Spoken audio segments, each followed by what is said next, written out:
Hello world, welcome to CyberCreate, and today in this video we are going to train a simple multi-layer perceptron in our Keras, and we are going to classify the handwritten digit that is inside the MNIST dataset to just train this model. And we are going to first see the code, and then we are also going to see the mathematical parts of it. But the most intense mathematical part will be discussed in the future video, so please make sure to subscribe to our channels, and let's start.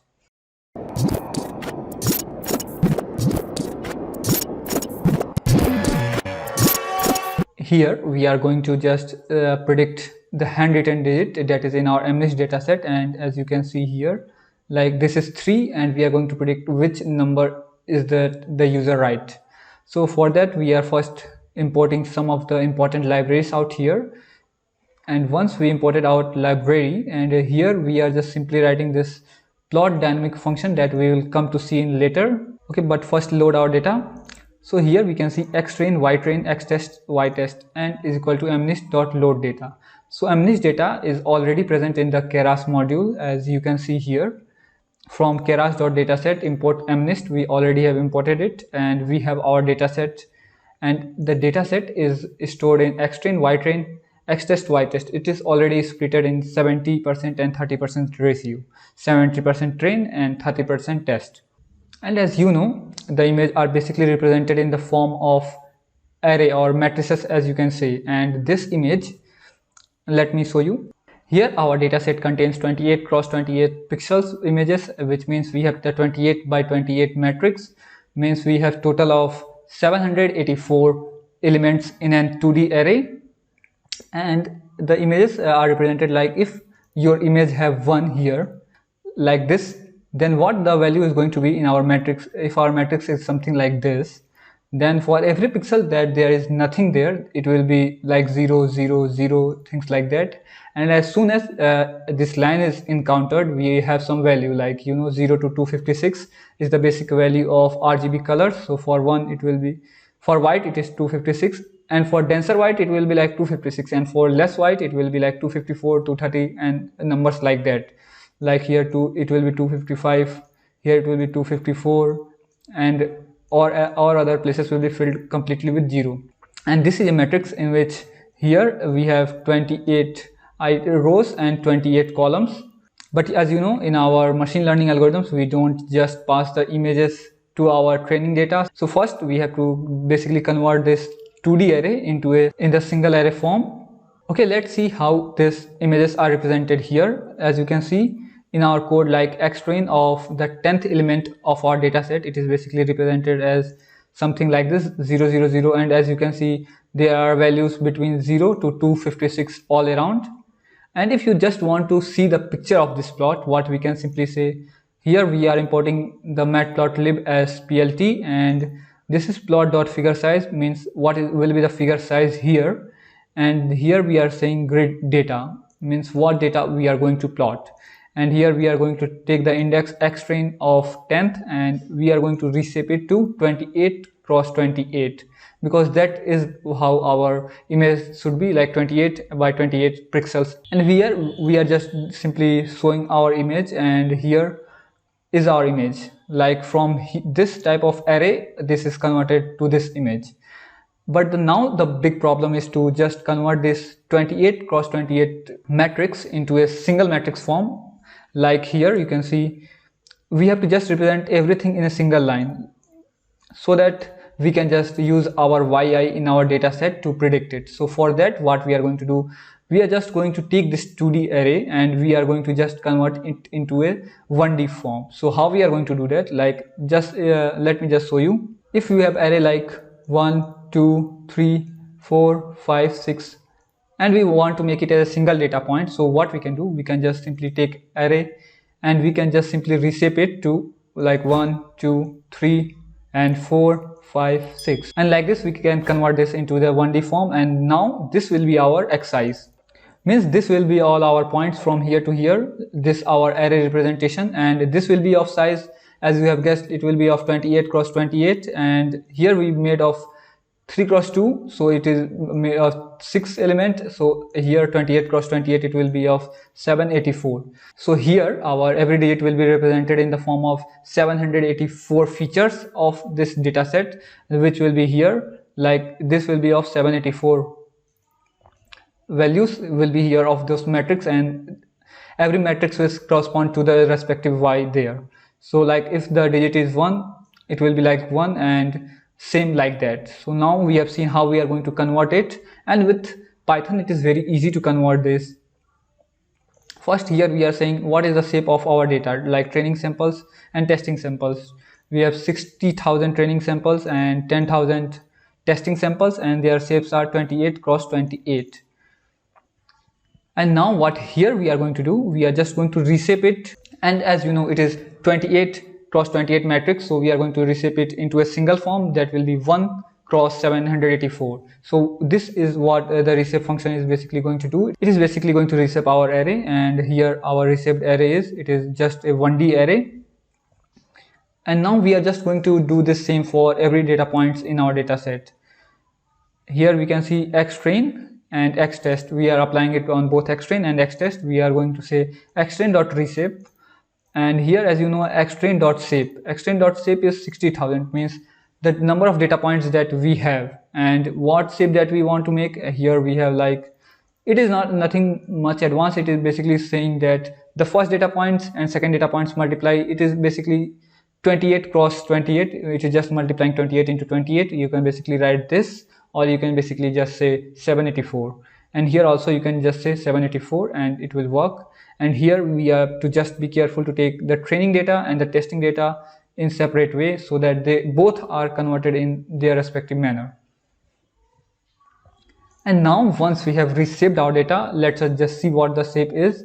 So here we can see that number of training examples will have 60,000 point, and each image is of size 784. Now we have our x size in 784, and this 784 are just the features, and with this 784 representation we have our respective yi's, which is going to be our numbers ranging from 0 to 9. And now here we are basically seeing how our data points look like. And now we are going to just scale our data between 0 and 1. So like all the values that lies between 0 and 256 will be just squeezed between 0 and 1. For the larger value of 256 it will be 1, and for any value less than that it will be just be divided by the maximum value in our case, that is 256. Like if you have a number like 48 will be divided with 256, and that is what this scaling basically do. So we are basically going to scale our value, and when this is a very important steps that should be performed, or else every work that we are going to do in future will be just waste.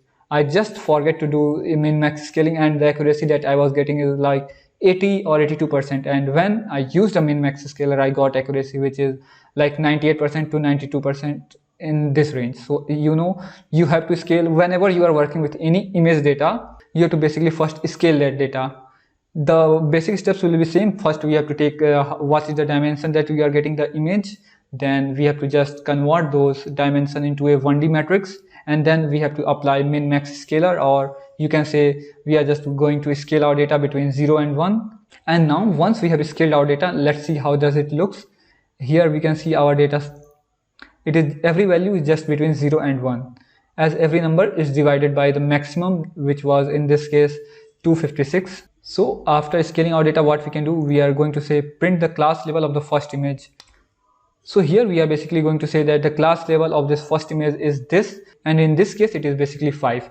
In the case of deep learning, what we have to do is to just basically take all those numbers that is ending from 0 to 3, 0 to 9, and we have to just basically one hot encode them, like basically saying that if it is 9 and it is, we have to just create an array. Let me just show you here. After creating the one hot encoding of 5, we have like 0, 0, 0, 0, and only for 5 it is 1. So we are basically going to do one hot encoding in this.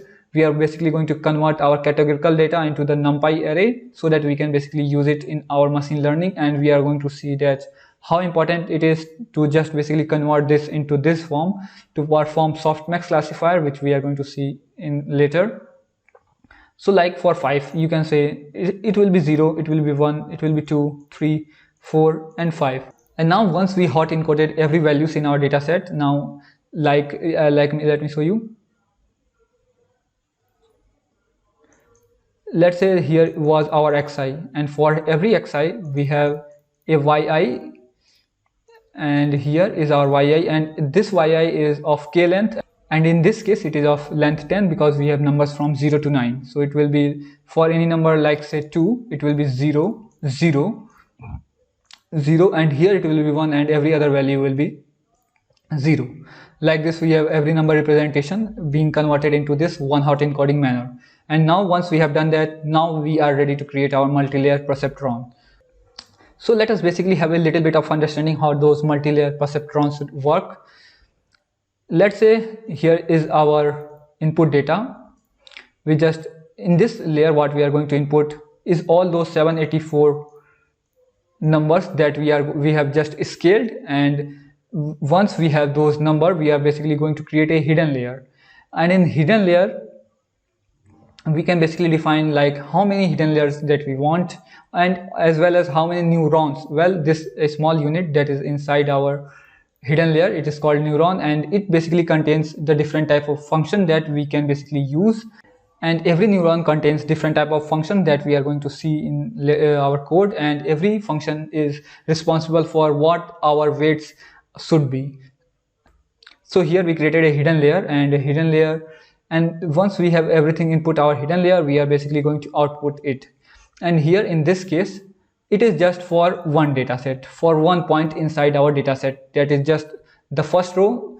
It will just take all our 784 inputs and then basically pass it to our hidden layers, and then it is basically going to output any of these.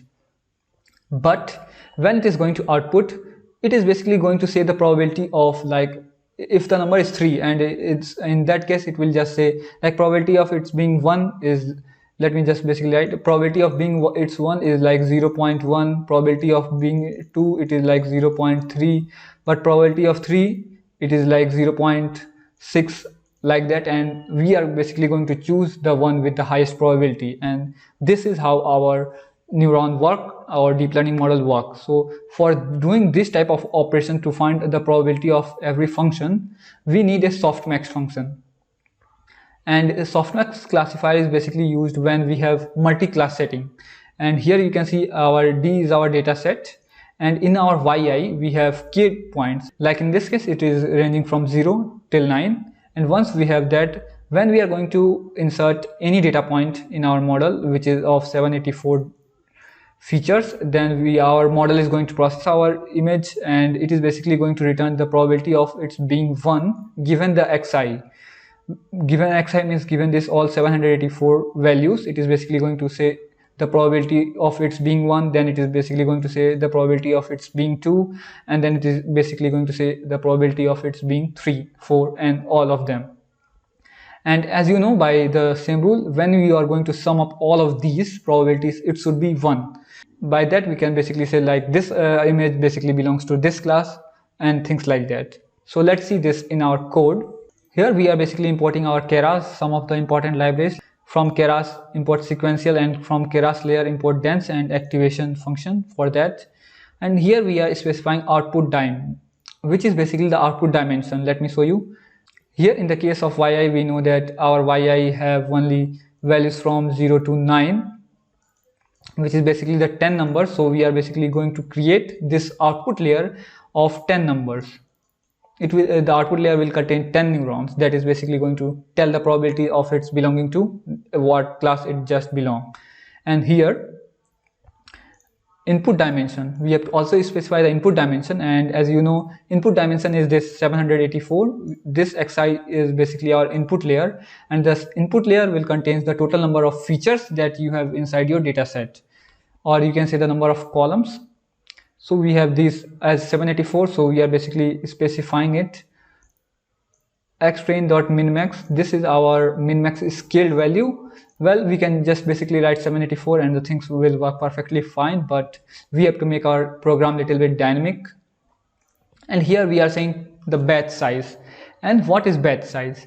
When we are training our deep learning model and we have our entire data set like xi, here you can just say this is all our x, and this X has like 600 points. We are not basically going to send all the 600 points at once to our network, but instead what we basically do is to just take the small batch size from this network, like from 600. Here we can say that the batch size to be 60, and if we set it to be 60, what our model is going to do, our model is basically going to take the first 60 and then train our model with that 60 points, and then it is going to take the next 60, and then it is going to take the next 60, and like that it is going to train our model in that way. Some of you might ask, why do we need the batch size? Well, batch size is basically used to reduce the time complexity, because the larger data set that you are going to pass, it is going to take more of the time, and the small batch size also help our model to converge faster. And let us see our next parameter. It is epochs. So what does this epoch mean? So epoch basically means, like, we have our 600 data points, and one epoch basically says one epoch is completed when all our 600 data points are passed through our network. Once a whole data set passes through our neural network, it is basically called as one epoch. So here we can see that Y-train is basically a array, and one hot encoded array with 1 here, it means it is basically the 5. And here we specified our model is equal to sequential. And what does it mean? Model is equal to sequential basically says that here our model is basically going to go in a sequence, like it is going to just go straight, and it is not going to do any other form like jumping up, jumping down. It is not going to do like that. It is basically going to be in a sequential manner. And the next thing we are going to say, model.add dense 350 input dimension is equal to input dim activation is equal to ReLU. Let us understand this line of code. Model.add just basically used to add hidden layers, and hidden layers, we are creating a hidden layer with model.add, and we are specifying what type of input hidden layer it will be. Here we are saying it dense, and dense just basically means that all our, like from every xi, every neurons will be connected. This is what the basically means of dense, or you can say that fully connected neural networks. So for every point, it is, you can see here, like xi is connected to 1, 2, 3, all of these neuron, and x2 is also connected to all of these neuron. This is what the dense mean. And the next parameter we are going to say that 350.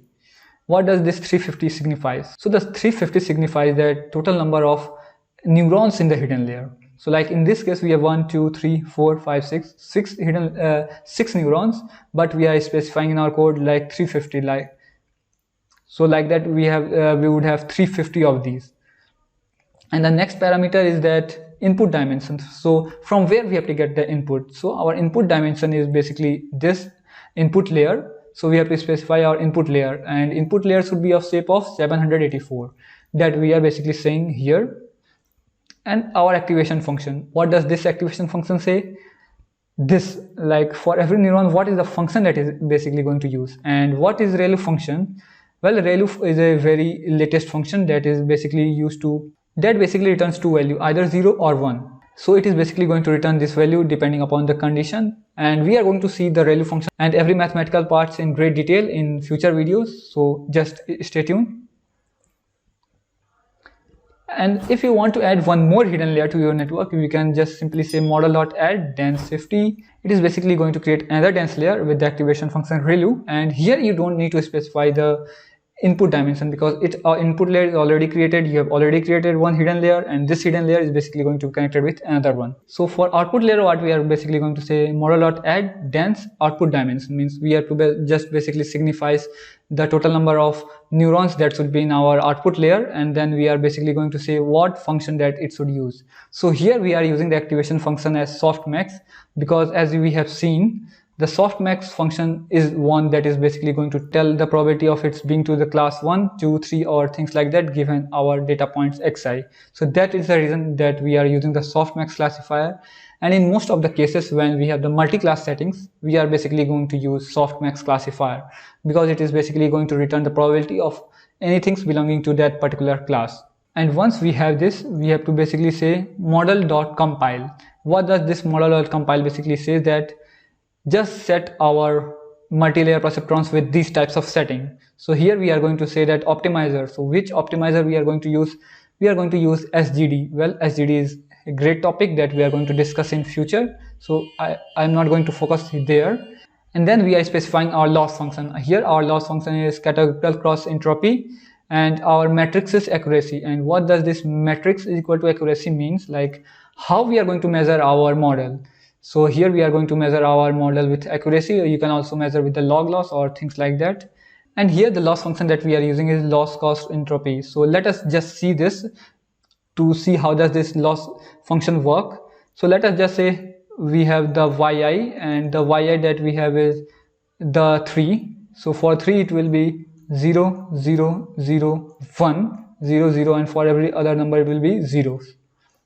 So this will be our yi's, and what our model is basically going to return is that, so when we are going to, let us just say y hat is basically our predicted model. So our predicted model is basically going to return the probability. It is not basically going to say in 0 or 1. It is not going to be a binary form. It is basically going to say for how much does it thinks it belongs to 0 1 2 3, and like that. For 0 it says like it belongs to, the probability of its belonging to 0 is 0.1, and for belonging to 1 it is like 0.2, and the probability of its belonging to class 2 it is like 0.1, and for belonging to 3 it is like 0.6. So, and for or else it will be 0 0 0 and things like that. And here, like for what our cross entropy basically do, or multi-class log loss also some people used to say, it is basically going to just take this value, just take this, and it is basically going to neglect every of them. How it is going to neglect? Well, we are going to see that mathematical parts in future, but for short we can just see that it basically multiplies every value with 0, and here only one value will be multiplied that belongs to the correct class level. And when 1 multiplied by 0.6, it does not just multiply 1 with 0.6, it just take 1 and log of 0.6. And this is how our cross entropy basically work. It just give the value to the one of the correct prediction, or else if the correct prediction is very low, it just punishes it.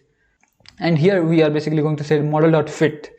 Here we are basically training the multi-layer perceptron. We are basically going to say for x we have the x train and we have the y train. And batch size we have already seen, we have specified the batch size, we have specified the epochs. And here the verbose is equal to 1, which means we want to see what is basically going to happen. And we also have to pass the validation data.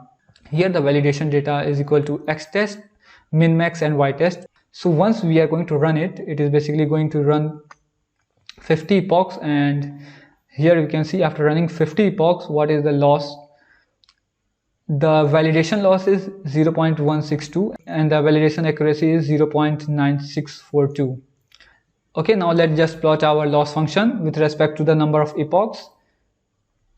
And here we can see, okay, let me just show you the code first. Here we are going to say score is equal to model.evaluate. It is basically going to store our like test score, which is basically the log loss.